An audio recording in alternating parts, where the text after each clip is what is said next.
Guys together. Yes. Hello.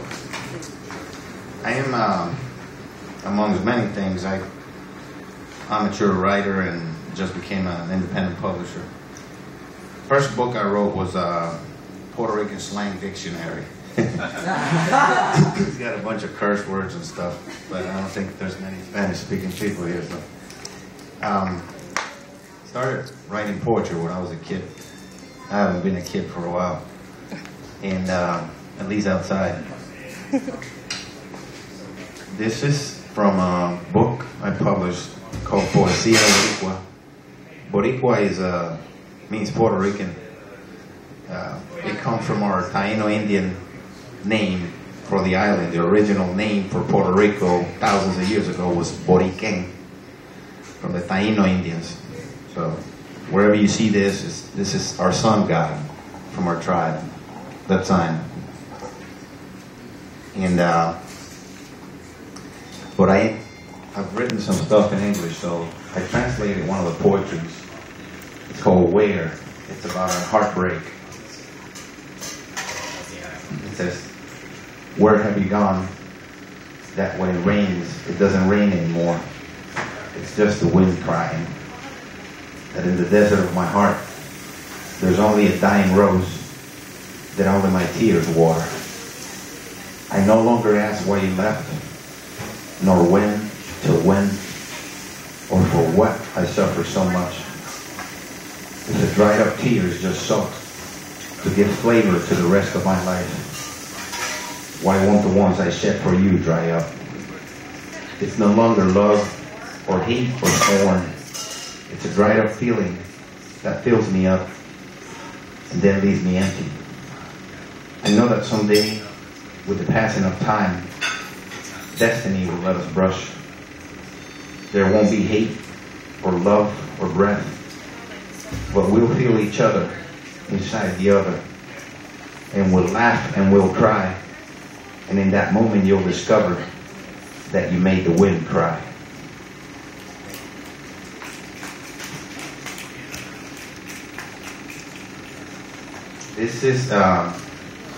This is my first publication in English. It's called Juan Makes Lemonade. I created a character called Juan and basically put him through hell and let him come out.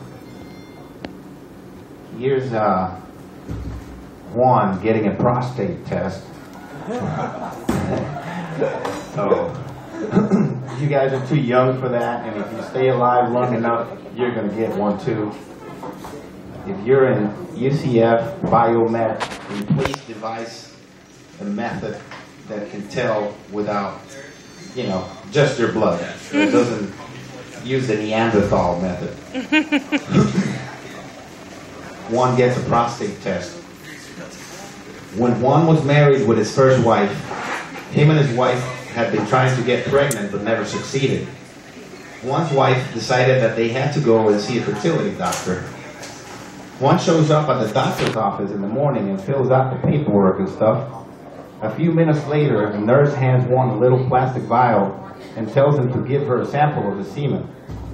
She asked him if he's going to require some help, and he very happily said yes. Juan is thinking that this girl is going to take him into a room and give him a blowjob or a handjob or something. The nurse comes back with a couple of porn magazines and hands them to Juan. What a disappointment for Juan. What type of subpar patient care were these people running in the sperm shop? Thought Juan. So Juan goes in the little jerking off room and puts his flagellated friends in the vial and delivers them to the nurse. She instructs him to go into an examination room and wait for the doctor. The doctor walks in and greets him. He's a young Colombian. He tells Juan to pull his pants down so he can examine his testicle and penis. Everything is fine, says the doctor. Now he tells Juan to turn around and bend over.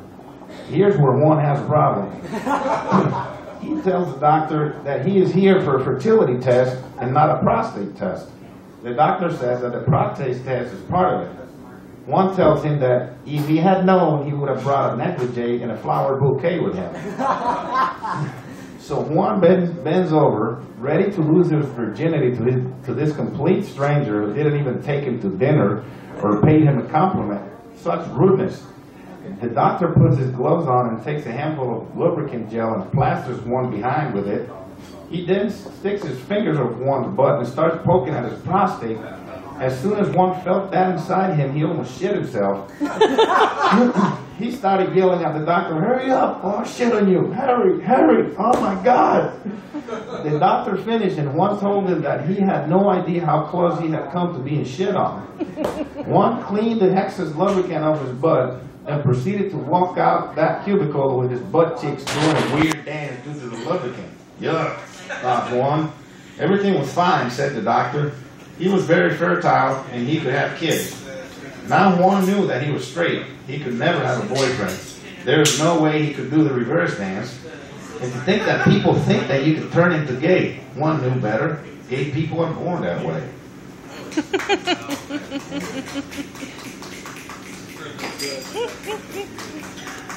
Here's Juan going to a slum in Puerto Rico.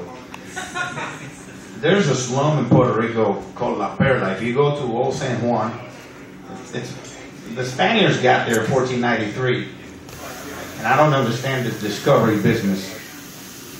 How can you discover a place with 50 million humans in it, you know? Kind of like an oxymoron. So, anyway, I think that's offensive to the native people. So, La Perla is a slum that's on the outskirts of the walled city. The Spaniards built the whole wall. The name Puerto Rico means rich port. That's where they took all the gold that they pillaged from South and Central America and sent it to the Queen of Spain. Juan goes to La Perla. Back when Juan was living in Old San Juan and working as a bartender and server in one of the restaurants facing the Atlantic Ocean, he liked to smoke a joint sitting on the 500-year-old walls of the city while looking at the La Perla slum and the waves crashing on the rocks. La Perla had been a slum for hundreds of years. Many workers who serviced the rich people who lived inside the walls of the city had settled there, between the northern part of the adobe city wall and the waves. It was 150 yards from the wall to the sea. In that cliff, about 3,000 people lived. Many of them built their little shanties really close to the other and lived in relative harmony with each other. There were a few different sectors within the slum, and the people who were born and lived there experienced a type of rebelliousness and freedom only seen in revolutions against empires across the globe. Many famous musicians and percussionists were born in La Perla. The Afro-Antillean slave musical and religious traditions never died in La Perla. When a baby was born to one of the musicians or santeros of the barriada, a 3-day music offering to the santos always took place to offer the child to the African gods that had protected the slave's ancestors for thousands of years. The men of La Perla were notorious for their bravery and ferociousness. A butchery had operated at the foot of the hill that touched the sea, and the butchers would throw the leftovers into the water. This would bring in the tiger sharks of the Atlantic, along with the bulls. Both species were notorious for their aggressiveness and their man-eating habits. The men of La Perla would wait for the sharks to come in and would then jump into the water with spears and homemade harpoons tied to a strong rope and daggers and hunt them with nothing but a pair of flippers and a cheap diving mask. They would harpoon the sharks while they were in the water, and the rest of the men would wrestle the shark out to butcher it. It was a sight to behold. La Perla had its dark side too. Like any slum, illegal activities was one of the main sources of income. Most of the neighbors had little or no formal education, so they had to resort to manual labor and the few trades they had picked up from their parents and neighbors. Unemployment was very high, so they did what was necessary to feed their families, including bootlegging, stealing, gambling, prostitution, and drug trafficking. You could go to La Perla to bet on an illegal cockfight, have a few drinks of pitorro or Puerto Rican moonshine, hire a hooker, and score some dope. You could even go to one of the shooting galleries to get off if that was your thing. Justice was swift in the streets of street justice in La Perla too. If you crossed one of the drug lords or the people who controlled the vice after you had been warned and roughed up a couple of times, you were liable to get killed in broad daylight. Juan went down to La Perla to score some weed one Sunday afternoon. He went to the weed dealer in the middle of the little plaza and bought a $5 bag of natural weed. Back in those days, there was no genetically modified weed. It was all natural. You could roll 10 nice-sized joints out of a $5 bag. If you really wanted to buy more, you could get a half an ounce of good weed for 15 bucks and roll 40 joints out of it. If cocaine was your thing, you could buy a gram for 20 bucks or an ounce for 300. Good, cheap dope, they sold it in La Perla. That's why Juan went there. Juan sat down on a concrete bench and rolled a joint out of his newly purchased bag. He sat and took a couple of totes and exhaled. The calming effect of the weed started taking effect, and the salt in the sea air tasted sweeter. He felt the cooling his Puerto Rican skin, his universal soul, and quenching his loneliness. A few seconds later, the door to the main shooting gallery burst open. A man and a woman were carrying a guy by the hands and feet.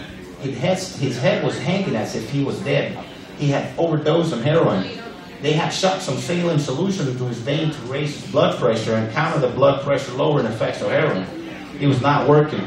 The part of the central nervous system that controlled his respiratory center was almost non-operational, so he was not breathing. They laid him on the concrete bench across the shooting gallery and took his shoes off. The man grabbed a 2 by 4 piece of wood and proceeded to smack the overdosed guy's bottom of the feet 4 times. One could hear the loud, dry sound produced by the strikes on the man's soles. After the 4th time, the guy took in a deep breath and came back to an unconscious yet breathing state. The people picked him up and sat him up by a wooden utility pole and dumped a bucket of water on him. He would take deep, involuntary breaths every couple of seconds and looked like he was going to make it. A few seconds later, the dealer who sold him the heroin yelled out, "I got that shit. Come and get it." Addicts holding out for a good bag of smack came out of the woodwork to buy the poison that almost killed the guy in the gutter. It was surreal. Juan did not understand it.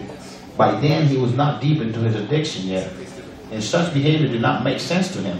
He went to the dealer a couple of minutes later and asked him why the junkies reacted like that. The dealer told him that that's what they wanted, to almost die. Many years later, Juan became familiar with the concept of wanting to get super high without dying.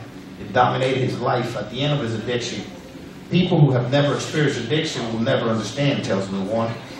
He always tells me that being addicted is like having a mistress with a killer body, a gorgeous face, and a deep masculine voice. You want to fuck the shit out of her, you just never want to hear anything from her.